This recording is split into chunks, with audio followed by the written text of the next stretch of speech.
आइए। ओके मेरे बच्चे, very good morning. Good morning ma'am. How are you all? अच्छी है। ठीक हो? घर पे सब ठीक है? अंकल आंटी एकदम बढ़िया? पढ़ के आए हो कुछ? उम्मीद तो नहीं है वैसे मुझे तुमसे।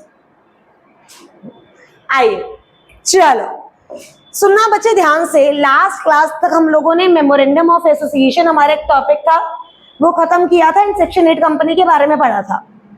हमने क्या पढ़ा कि भाई जब एक कंपनी बनती है तो कंपनी के बनने के प्रोसेस में दो डॉक्यूमेंट्स जाते हैं, पहला एओए, दूसरा MOA. AOA articles of association and MOA memorandum of association. अच्छा ये दो डॉक्यूमेंट्स किसको जाते हैं? आरओसी को। किसको जाते हैं? आरओसी को। हमने क्या पढ़ा सुनना बच्चे बहुत ध्यान से कि लेट अस सपोज मेरी कंपनी है, डन। कंपनी ये जो डॉक्यूमेंट्स है एमओए प्लस एओए ये किसको दे रही है रजे? आरओसी को। ये किसको दे रही है? आरओसी को। अब जब हम ये बोलते हैं ना कि ये डॉक्यूमेंट्स आरओसी को दे रही है, आरओसी का मतलब है कि एमसीए की वेबसाइट पे सबमिट करना। एमसीए की वेबसाइट पे क्या करना? सबमिट। एमसीए की website that is ministry of corporate affairs. MCA की फुल फॉर्म क्या होती है? Ministry of corporate affairs. जितना भी कंपनीज का काम होता है ऑनलाइन वो सारा एमसीए पर जाके होता है, बस इतना समझो। नेट चल रहा है मैम? ओके। जितना भी कंपनीज का काम होता है वो सारा कहाँ होता है? एमसीए पर जाके। अभी लिखो मत, अभी सिर्फ समझना।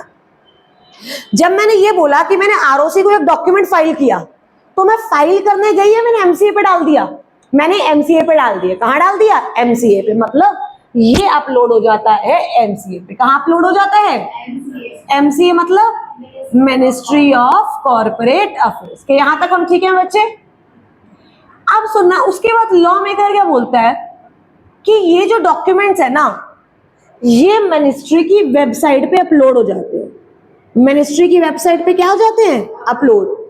और जब ये मिनिस्ट्री की वेबसाइट पे अपलोड होते हैं तब इन्हें बोल दिया जाता है पब्लिक डॉक्यूमेंट्स। इन्हें तब क्या बोल दिया जाता है?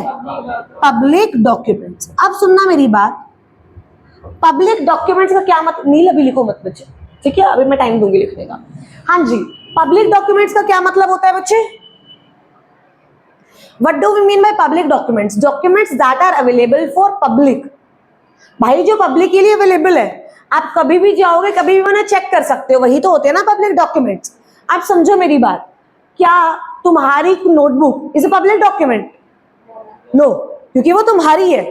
वो क्या है? तुम्हारी। अब समझना ध्यान से, लॉ मेकर के कह रहा है कंपनी ने एमसीए पे अपने डॉक्यूमेंट्स फाइल करे। कितने डॉक्यूमेंट्स? दो। कौन कौन से? MOA and AOA. अब सुनना ध्यान से, क्या कंपनी ने, क्या आरओसी ने मतलब एमसीए ने वो डॉक्यूमेंट्स अपनी वेबसाइट पे अपलोड कर दिए? जैसे ही वो डॉक्यूमेंट्स अपलोड किए क्या बन गए? Public document. क्या बन गए? Public document. अब ये मैं आपको क्यों बता रही हूँ, सुनना। अब लॉ मेकर क्या बोलता है कि अगर कोई भी इंसान एक कंपनी के साथ कॉन्ट्रैक्ट में आता है तो ये उसका फर्ज है कि वो कंपनी का मेमोरेंडम और कंपनी का आर्टिकल देखकर आए। क्योंकि जब कंपनी बनी थी कंपनी ने अपनी ये दोनों चीजें एमसीए पे अपलोड कर दी थी। अब एमसीए पे जब अपलोड हो गई, क्या ये पब्लिक डॉक्यूमेंट्स बन गई? तो भाई जब ये पब्लिकली अवेलेबल है और आप एक कंपनी के साथ कॉन्ट्रैक्ट कर रहे हो तो ये आपका फर्ज है कि आप कंपनी की बेसिक डिटेल्स चेक कर आओ। समझ रहे हो? हाँ या ना? क्लियर है? वो कह रहा है भाई सुनो, तुमने किसी को शादी के लिए हाँ कर दी, बाद में पता लगा उसकी ऑलरेडी शादी हुई थी। अब भाई आपने हाँ करी है तो थोड़ी सेंस आप में भी होनी चाहिए ना कि उसका बैकग्राउंड पता करके जाओ। बताओ यस और नो, इसमें किसकी गलती? तुम्हारी या उसकी? तुम्हारी गलती। ऑब्वियसली तुम्हारी गलती है, राइट? अब सुनना ध्यान से, वो क्या कह रहा है कि जब कंपनी के बेसिक डॉक्यूमेंट्स अपलोडेड है, जब उसकी इंस्टाग्राम प्रोफाइल पे मैरिड लिखा हुआ है साफ साफ, फिर भी तुम तैयार हो रहे हो तो भाई तो तुम्हारी गलती है कि उसकी बेसिक इंफॉर्मेशन भी तुम चेक करके नहीं जा रहे हो। यस और नो? मतलब तुम्हें कुछ अता पता ही नहीं है। तो कह रहा है कंपनी के जब बेसिक डिटेल्स पब्लिक डॉक्यूमेंट हैं, एमओए एओए बेसिक डिटेल्स ही तो होती है ना। एमओए में कितने क्लॉज होते हैं बताओ? 6 क्लॉज। सबसे पहला नेम, दूसरा रजिस्टर्ड ऑफिस, तीसरा ऑब्जेक्ट, चौथा लाइबिलिटी, पांचवा कैपिटल एंड छठा सब्सक्रिप्शन। भाई ये बेसिक डिटेल्स है, एओए में सब रूल्स होते हैं, यस और नो। तो जब ये रूल्स पब्लिक के लिए अवेलेबल हैं तो क्या मैं इन्हें पढ़ के जाऊंगी? नहीं जाऊंगी, यस। क्या डन है यहां तक? तो जो मैंने आपको बोला ना, ये प्रिंसिपल है। ये क्या है? एक प्रिंसिपल। और हम लॉ में ना प्रिंसिपल को बोलते हैं डॉक्ट्राइन। क्या बोलते हैं? डॉक्ट्राइन। तो हम इसे बोलते हैं डॉक्ट्राइन ऑफ कंस्ट्रक्टिव नोटिस। क्या बोलते हैं? Doctrine of constructive notice. Doctrine of constructive notice का मतलब क्या है कि अगर मैं, सुनना ध्यान से, किसी कंपनी के साथ कॉन्ट्रैक्ट में आ रही हूं तो मैंने उसका एमओए ओएओए चेक कर लिया है। अब अगर मैंने चेक नहीं किया और कंपनी ने फ्रॉड कर दिया तो फिर मेरा कुछ नहीं हो सकता। इट इज सिंपली, ये समझो, डॉक्ट्राइन ऑफ कंस्ट्रक्टिव नोटिस सिर्फ इतना कह रहा है कि तुम किसी से शादी करने जा रहे हो तो तुम्हें उसकी बेसिक इंफॉर्मेशन पता होनी चाहिए। हम ये मान लेंगे कि तुम्हें उसका बैकग्राउंड पता है। अब अगर तुम्हें शादी के बाद उसका बैकग्राउंड पता लगता है तो तुम फंस चुके हो, हम कुछ नहीं कर सकते, हाथ खड़े हैं, दैट्स इट। समझ आई बात? आइए तो सुनना, डॉक्ट्राइन ऑफ, क्या बोला अभी मैंने? बोलो, कंस्ट्रक्टिव नोटिस। दोबारा से बोल। Doctrine of constructive notice. Constructive notice. Doctrine का मतलब क्या होता है बच्चे? प्रिंसिपल। क्या होता है? प्रिंसिपल। मतलब हम ये मान लेंगे कि अगर आप एक कंपनी के साथ कॉन्ट्रैक्ट में आ रहे हो तो आपने उसके एमओए और एओए पढ़े हुए हैं। अब हमने बात करी कि यार एमओए में 6 क्लॉज होते हैं। सबसे इंपॉर्टेंट होता है ऑब्जेक्ट क्लॉज। सबसे इंपॉर्टेंट क्या होता है? Object clause. आप समझो ध्यान से, ये एकेडमी है, डन। अब this academy is for education, हाँ या ना? अब क्या हुआ, आप नीचे जाते हो रिसेप्शन पे, आप मैम को कहते हो मैम हमारी शादी है, डन, और मेरे को ना 500 किलो लड्डू चाहिए। 500 किलो क्या चाहिए? लड्डू। अब भाई मैम कहती है हाँ ठीक है हम आपको दे देंगे, क्या दिक्कत हो गई? आपने कॉन्ट्रैक्ट साइन किया 500 किलो लड्डू का। कितने के होंगे 500 किलो लड्डू? आइडिया? आपने एडवांस दिया 50,000 रुपए और आप वहां से निकल गए, डन। शादी हो रही है तुम्हारी, बारात आ गई है और लड्डू चाहिए और लड्डू ही नहीं आए। तुमने मैम को फोन किया, मैम ने तुम्हें ब्लॉक किया हुआ है। बताओ क्या तुम कुछ कर सकते हो? कुछ कर सकते हो? क्यों? क्योंकि यार जब तुम हमारे साथ कॉन्ट्रैक्ट में आए थे, मैं मान रही हूं हम कंपनी है, जब तुम हमारे साथ कॉन्ट्रैक्ट में आए थे, क्या है तुम्हारा फर्ज था एमओए और एओए देखना, हाँ या ना? क्या मैंने अपने एमओए में साफ साफ लिखा होगा कि मैं एजुकेशन कंपनी हूं, यस और नो? और तुमने उस एजुकेशन कंपनी को केटरिंग का कॉन्ट्रैक्ट दिया, तो यहाँ पे बेवकूफ कौन हुआ?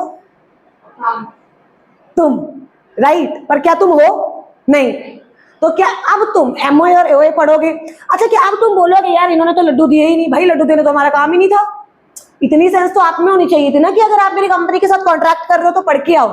सो यही बोलता है doctrine of constructive notice. I hope this is clear. पक्का से एक बार ये लिख लीजिए बच्चे, उसके बाद मैं आपको ये लिखवाती हूँ। This is basic.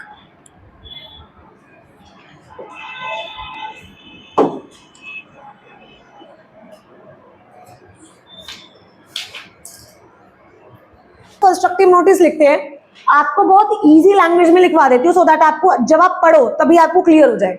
अच्छा वैसे मतलब क्या क्या ये क्लियर हो गया ना? पक्का पक्का से। आइए एक बार हेडिंग डालिए बच्चे, डाली हुई आएगी हेडिंग तो हमने, लिखिए। कंस्ट्रक्टिव का मतलब होता है डीम्ड एज, कि मान लिया जाएगा। डीम्ड का मतलब क्या होता है? मान लिया जाएगा। मानो या ना मानो, मानना ही पड़ेगा। जैसे आजकल क्या है, deemed husband deemed wife. Deemed wife मतलब कि भाई मैंने इसको दिल से वाइफ मान लिया है। So that is meaning of deemed. Deemed मतलब मान लेना, कि जब तुम कंपनी के साथ कॉन्ट्रैक्ट में आओगे तो हम ये मान लेंगे कि तुम्हें नोटिस गया हुआ है, मतलब तुम्हें एमओए और एओए पता है। आइए बच्चे सुनना। At the time of incorporation, at the time of incorporation of company,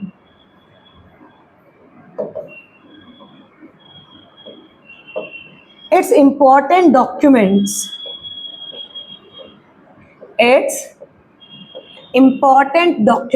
जैसे MOA and AOA are filed with MCA, and after uploading they are open for inspection by public. मतलब वो पूरी पब्लिक के लिए ओपन होते हैं, कोई भी जाए और किसी भी कंपनी का एमओए देख ले। तुम्हें देखना है किसी कंपनी का एमओए दिखाएं? हमें कोई इंटरेस्ट नहीं है ना, हम मोह माया से दूर हो चुके हैं। आइए लिखिए, this doctrine states that MOA and AOA available by ROC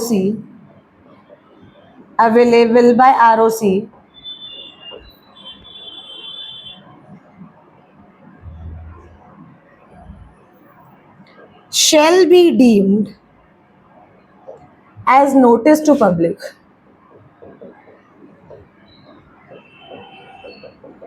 Any person entering into contract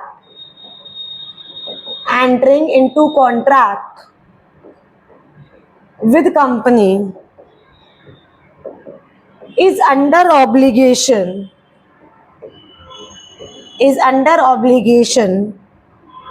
to read its MOA and AOA before entering into contract. क्या क्लियर हो गया बच्चे? हाँ जी, लिख लीजिए।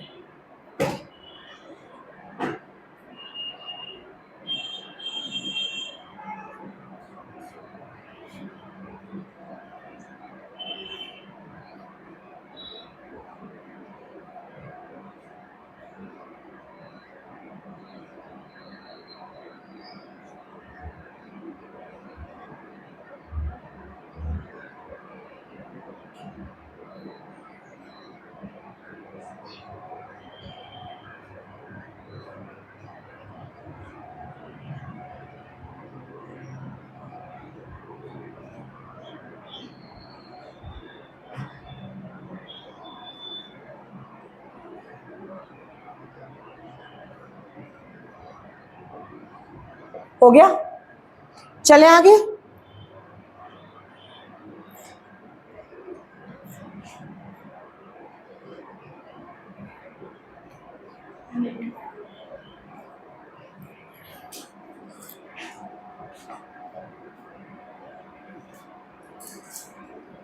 क्या हो गया?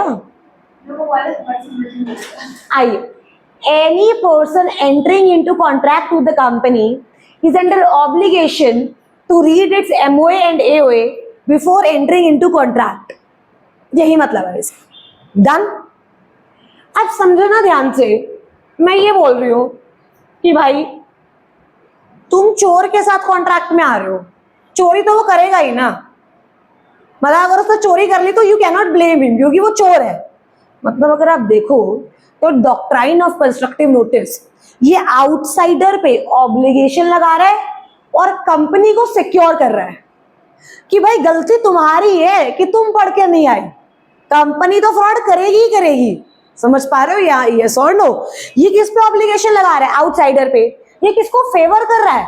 कंपनी को। किसको फेवर कर रहा है? कंपनी को। तो अगर मैं बात करूं मेरे बच्चे सुनना, डॉक्ट्राइन ऑफ कंस्ट्रक्टिव नोटिस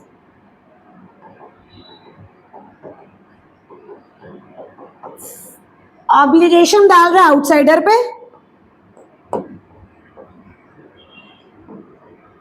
किस पे? आउटसाइडर पे।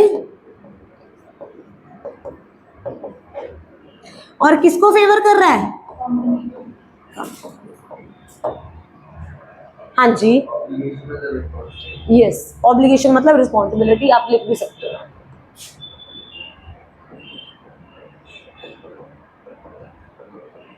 हाँ जी, चले बच्चे आगे। आई होप हम यहाँ तक साथ हैं।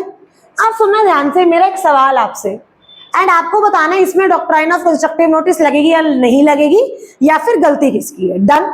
सुनना क्या हुआ, ये मिस्टर छुटकू है।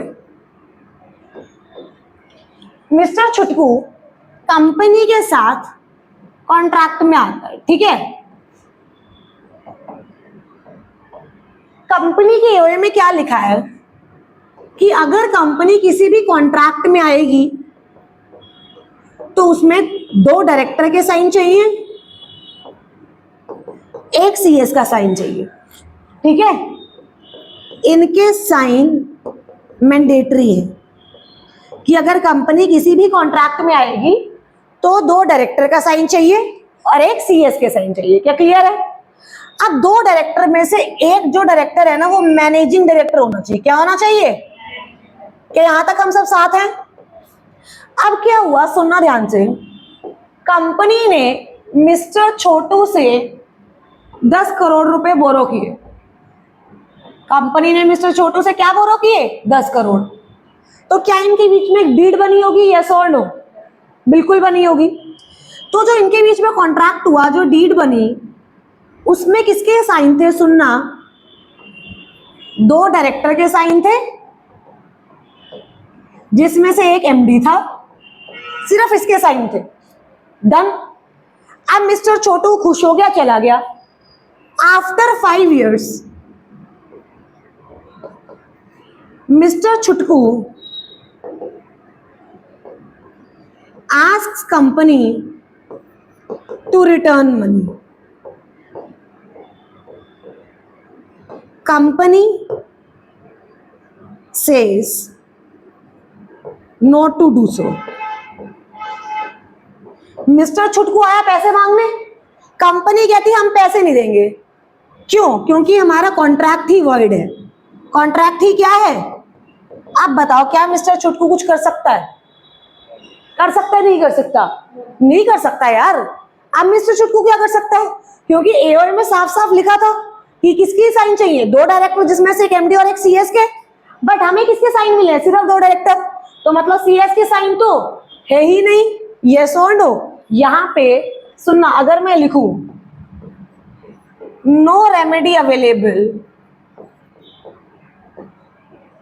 as he does not consider AOA and MOE. Yes or no?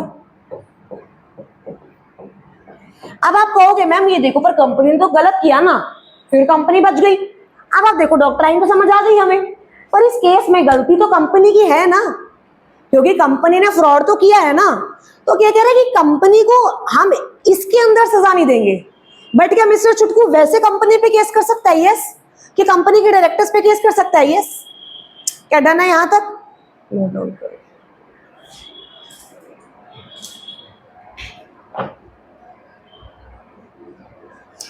इसका बहुत अच्छा एक केस लो है, मैं आपको ये लिखवाती हूँ, सुनना। इसका केस लो है कोटला वेंकट स्वामी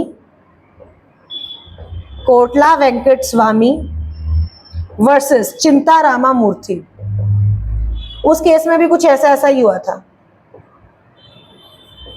बताना केस लो, एक बार केस लो रिपीट करो, कौन सा है? जल्दी जल्दी केस लो रिपीट करो। कोटला वेंकट स्वामी वर्सेस चिंता रामा मूर्ति। दोबारा। कोटला वेंकट स्वामी वर्सेस चिंता रामा मूर्ति। हमारी ना 4 डॉक्ट्राइन्स है, 3 से 4। तो 3 से 4 का ना हर एक केस का हमें याद होना चाहिए, मतलब एक एक केस का नाम हमें याद होना चाहिए। डन। एक बार दोबारा, कौन सी डॉक्ट्राइन चल रही है?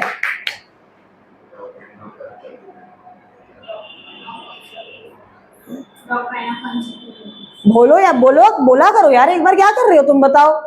ये जिंदा लाशें बैठी हुई है कसम से। Doctrine of constructive notice. Case लो, बोलो जल्दी जल्दी। कोटला वेंकट स्वामी वर्सेस चिंता रामा मूर्ति। देखो नाम अजीब सा है, कोटला वेंकट स्वामी वर्सेस चिंता। है तुम्हें अपने फ्यूचर की? तो ये केस लो, फिर याद कर लो। दोबारा, वेंकट स्वामी वर्सेस चिंता रामा मूर्ति। डॉक्ट्राइन ऑफ इंडोर मैनेजमेंट का केस लो है ना, ये है ना? यस ना? डॉक्ट्राइन ऑफ इंडोर मैनेजमेंट का केस लो है, दो में कंस्ट्रक्टिव है। फिर पहले यस कैसे निकला तुम्हारा? भाई कितने एब्सेंट माइंडेड हो यार, कसम से तुम घर छोड़ के आते हो दिमाग दिमाग। लिखो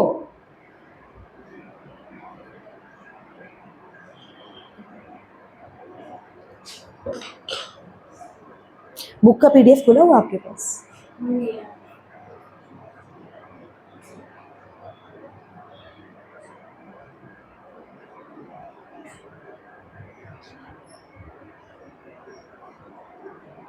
आई hope doctrine of constructive notice हम सबको क्लियर है। अब सुनना ध्यान से यार, मेरा एक सवाल, सेम तुम किसी से शादी कर रहे हो, तुमने अपने अकॉर्डिंग उसका सारा बैकग्राउंड चेक करा जितना पॉसिबल था, मतलब जितनी डिटेल्स तुम्हें मिलती थी, तुमने उससे कसम तक खिलवा ली। वो बोलता नहीं यार मेरी जिंदगी में तो तुम ही थे और तुम ही रहोगे, ना तुम्हारे अलावा कोई था, ना है, ना आएगा। तुमने विश्वास कर लिया, तुमने सब स्टॉक, इंस्टाग्राम स्टॉक कर लिया, व्हाट्सएप स्टॉक कर लिया, यही कर सकते तो तुम और क्या कर सकते हो? डन। बाद में जाके तुम्हें पता लगता है अरे यार इसके तो नंबर ही 2 थे, हमने तो चेकिंग ही 1 नंबर पे की है। अब मुझे एक बात बताओ, ये एक ऐसा सिनेरियो है जहां तुमने जितना तुमसे हो सकता था तुमने वो सब किया, उसके बाद वो चीज गलत होगी, क्या अब तुम्हारी गलती है? देखो 2 सिनेरियोस ले रही हूं। पहले केस में तो तुमने चेक ही नहीं किया था तो गलत तो हो ही तुम। दूसरे केस में जितना पॉसिबल था तुमने उतना चेक किया, डन। अब कुछ चीजें ऐसी थी तुम्हें लग गया हाँ ठीक है, बाद में जाकर जब तुम्हें वो चीजें डीपली पता लगी, अरे तुमने तो कहा अरे यार यहाँ तुमने कहां फंस गई, कहां फंस गया। अब इधर सिचुएशन देखो, यहाँ पे अब तुम्हारी गलती नहीं है, क्योंकि क्या तुमने सब चीजें फॉलो करी थी? यस। तो doctrine of indoor management, doctrine of indoor management क्या बोलते हैं कि तुमने कंस्ट्रक्टिव नोटिस फॉलो करा है, तुमने एमओए और एओए चेक करी है। अब अगर कंपनी की इंटरनल मैनेजमेंट में कोई फ्रॉड हो तो फिर तुम रिस्पॉन्सिबल नहीं हो, फिर कंपनी ही रिस्पॉन्सिबल है। अब समझना ध्यान से, लास्ट वाले केस में हमने लिखा था कि 2 डायरेक्टर के साइन चाहिए और एक सीएस के साइन चाहिए, यस और नो? सीएस के साइन नहीं थे, तुम गलत थे, फिर भी तुमने कॉन्ट्रैक्ट किया, पता चला सीएस के साइन नकली है। अरे यार अब ये तुम थोड़ी देखोगे कि असली क्या है नकली क्या है, पता लगा डायरेक्टर ढंग से अपॉइंट ही नहीं हुआ था, तो तुम्हारी क्या गलती? समझो, तुम्हारे अकॉर्डिंग तो 2 डायरेक्टर के साइन चाहिए थे, एक सीएस के साइन चाहिए थे, है ना? अब कौन सही से अपॉइंट हुए कौन नहीं, ये तो कंपनी की इंटरनल मैनेजमेंट है ना, ये कंपनी की क्या है? Internal management. तो डॉक्ट्राइन ऑफ इंडोर मैनेजमेंट कहता है, सुनना, डॉक्ट्राइन ऑफ इंडोर मैनेजमेंट तभी लगेगा जब कंपनी ने doctrine of constructive notice follow किया है। क्योंकि अगर कंपनी ने डॉक्ट्राइन ऑफ आउटसाइडर ने, अगर आउटसाइडर ने doctrine of constructive notice he follow नहीं किया तो गलती तो सारी आपकी है ना, गलती तो आउटसाइडर की है। बट आपने एक doctrine of constructive notice follow किया, उसके बाद कंपनी ने कोई घपला किया, तो गलती किसकी? तुम्हारी है कंपनी की? कंपनी। गलती किसकी? कंपनी की। अब मुझे एक बात बताओ, डॉक्ट्राइन ऑफ कंस्ट्रक्टिव नोटिस किस पे ऑब्लिगेशन लगा रहा था? आउटसाइडर पे। और किसको फेवर कर रहा था? अब डॉक्ट्राइन ऑफ इंडोर मैनेजमेंट किस पे ऑब्लिगेशन लगा रहा है? कंपनी पे। और किसको फेवर कर रहा है? आउटसाइडर। यस और नो? हेडिंग डालिए बच्चे।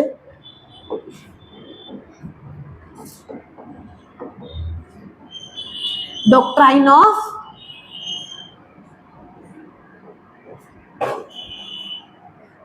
Indoor management.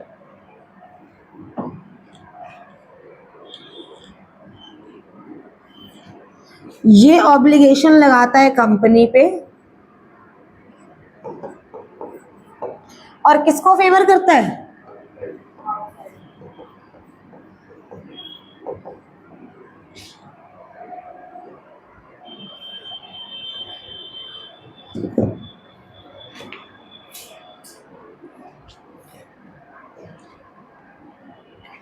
हो गया?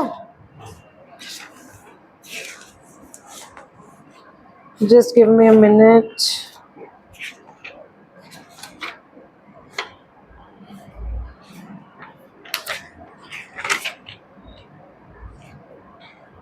कहाँ चला गया? आजा।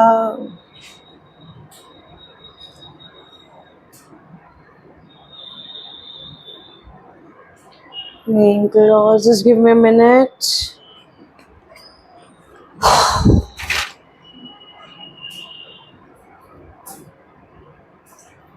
चलें बच्चे,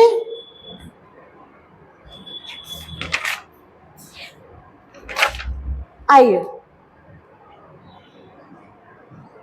लिखिए बच्चे, an outsider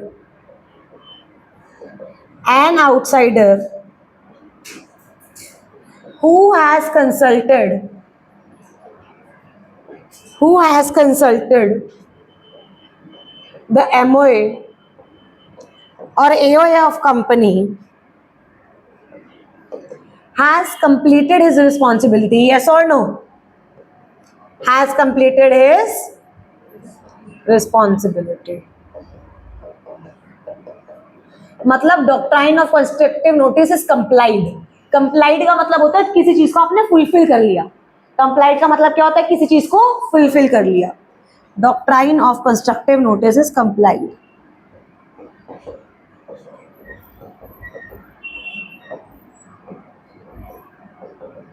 Is complied, and that outsider has a power, has a right to presume that whatever he read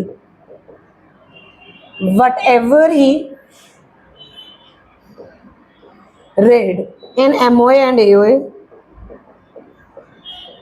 is performed by a company.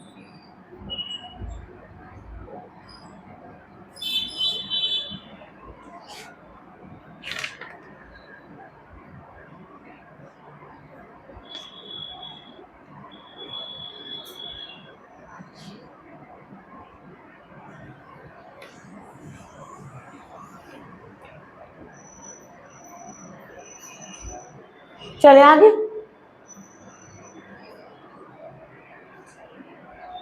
इसका जो सबसे फेमस केस हुआ है जो तुम बिल्कुल नहीं भूल सकते हो, मतलब कुछ भी कर लेना पर इंडोर मैनेजमेंट का केस फ्लो मत भूल जाना. Most most most important. ठीक है, इसका केस लो है Royal British bank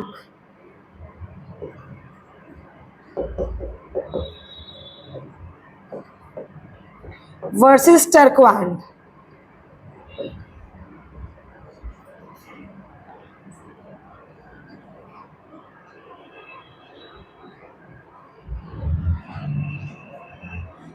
royal British Bank versus Turquand. क्या इस केस लो को भूलोगे? कभी भी नहीं. अच्छा, कंस्ट्रक्टिव नोटिस वाले को तो भूल भी चुके होगे, है ना? कुछ कुछ याद आ रहा है? Little bit, little. स्वामी, किसका स्वामी है? स्वामी वर्सेस चिंता मूर्ति. कोटला वेंकट स्वामी वर्सेस चिंता रामा मूर्ति. इंडोर मैनेजमेंट का जल्दी यार देखो, नाम ही कितना रॉयल है. अब ये तो याद रख ही सकते हो, तुम भी तो रॉयल हो यार, इतने बताओ हो या नहीं हो. Royal British Bank versus Turquand. अच्छा लग रहा है बोलने में, बोलो फटाफट. इसमें केस में क्या हुआ था मैं आपको बताती हूँ. बेसिकली इस बैंक ने एक कंपनी को पैसे दिए थे. टर्कवैंड उस कंपनी का लिक्विडेटर था. मतलब जब कंपनी बंद हो जाती है तो एक पर्सन अपॉइंट होता है जो उसके सारे एसेट्स को बेचता है, लायबिलिटीज को पे ऑफ करता है, उसे हम लिक्विडेटर बोलते हैं. ठीक है, तो टर्कवैंड उस कंपनी का क्या था? लिक्विडेटर. तो जब रॉयल ब्रिटिश बैंक ने पैसे दिए और कंपनी बंद हो गई तो भाई उसे पैसे चाहिए वापस. तो बाद में ये पता लगता है यार कि कंपनी ने पैसे जो लिए थे ना वो सही से बोरो ही नहीं किए थे. मतलब उसके लिए एक रेजोल्यूशन पास होना चाहिए था, उसके लिए एक फॉर्मेलिटी करनी थी जो कि कंपनी ने की ही नहीं थी. अब यार बीइंग आउटसाइडर मैंने एमओए पढ़ा, कंपनी ने एमओए कंप्लाई किया हुआ है, कंपनी की इंटरनल मैनेजमेंट में गलती है, कंपनी ने अपने मेंबर्स से अप्रूवल नहीं ली, इसमें तो मेरी गलती नहीं है ना, ये थोड़ी मुझे पता है. यस और नो? तो क्या इसमें मैं फंसूंगी? नहीं. क्या कंपनी फंसेगी? यस. क्या डॉक्ट्राइन ऑफ इंडोर मैनेजमेंट हम सबको क्लियर है? यस और नो?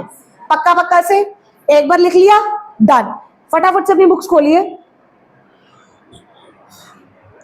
एंड उसमें डॉक्ट्राइन ऑफ इंडोर मैनेजमेंट पढ़ना स्टार्ट कीजिए। अब सुनना ध्यान से, एक्सेप्शंस होंगी डॉक्ट्राइन ऑफ इंडोर मैनेजमेंट की, कि कौन कौन से केसेस पे डॉक्ट्राइन ऑफ इंडोर मैनेजमेंट नहीं लगेगा, वो नहीं पढ़ना, वो मैं पढ़वाऊंगी, बट एक बार वैसे पढ़ लो।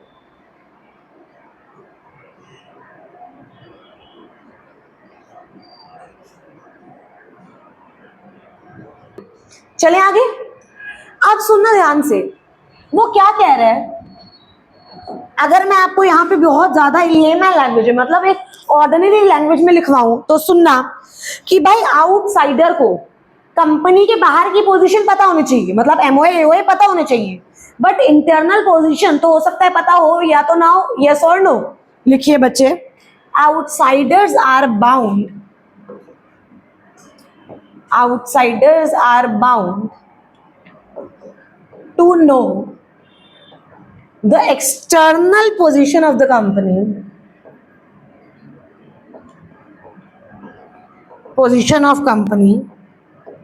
but are not bound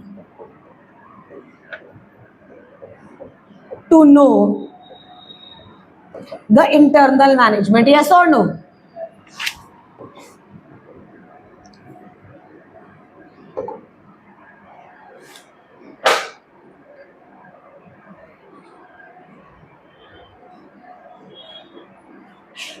चले, अब सुनना मेरे बच्चे मेरी बात ध्यान से।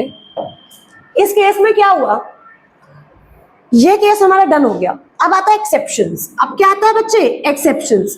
अच्छा, एक्सेप्शंस का मतलब कि इन केसेस पे इंडोर मैनेजमेंट नहीं लगेगा। अब क्या हुआ, मेरी लापरवाही है, मुझे शक था पर मैंने इंस्पेक्ट नहीं किया, तो भी तो मेरी गलती है, तो हम इंडोर मैनेजमेंट कैसे मान लें, यस और नो? नेग्लिजेंस लिख दूं, यस और नो? नेग्लिजेंस। मैंने doctrine of constructive notice he follow नहीं किया, मैंने doctrine of constructive notice he follow नहीं किया, तो भी इंडोर मैनेजमेंट नहीं लगेगा।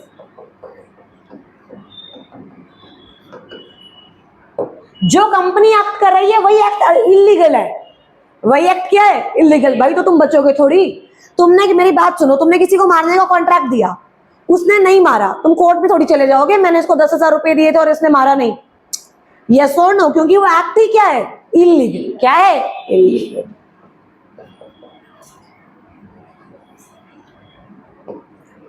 फ्रॉड कर रही है कंपनी कोई, ऐसा एक्ट जो कि अल्ट्रा वायर्स है। अल्ट्रा वायर्स मतलब outside the power. Ultra vires का मतलब क्या होता है, आउटसाइड द पावर। कि भाई अगर कंपनी किसी ऐसे कॉन्ट्रैक्ट में एंटर कर रही है जो कि कॉन्ट्रैक्ट ही अल्ट्रा वायर्स है, मतलब वो जो कॉन्ट्रैक्ट है वही कंपनी की पावर्स के बियॉन्ड है, तो उस केस में डॉक्ट्राइन ऑफ इंडोर मैनेजमेंट नहीं लगेगा। तो ये कुछ केसेस हैं जहां डॉक्ट्राइन ऑफ इंडोर मैनेजमेंट मेरे बच्चे नहीं लगता है।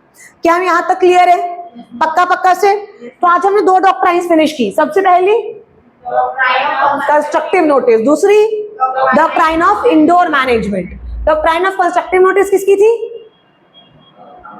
मतलब केस लॉ क्या था उसमें, कोटला वेंकट स्वामी वर्सेस चिंता रामा मूर्ति, और इसमें रॉयल ब्रिटिश बैंक वर्सेस टर्कवांड। क्या क्लियर है यहां तक? तो आज हमने 2 करी, नेक्स्ट क्लास में 2 और हैं, हम उन्हें फिनिश करेंगे। डन, फटाफट से। आज की क्लास दिमाग में क्लियर से क्लियर, दिमाग में पक्का पक्का, मेहनत हमारी, रिजल्ट हमारा, छुट्टी। हमारा। ओके बच्चे, thank you so much, have a great day. Thank you.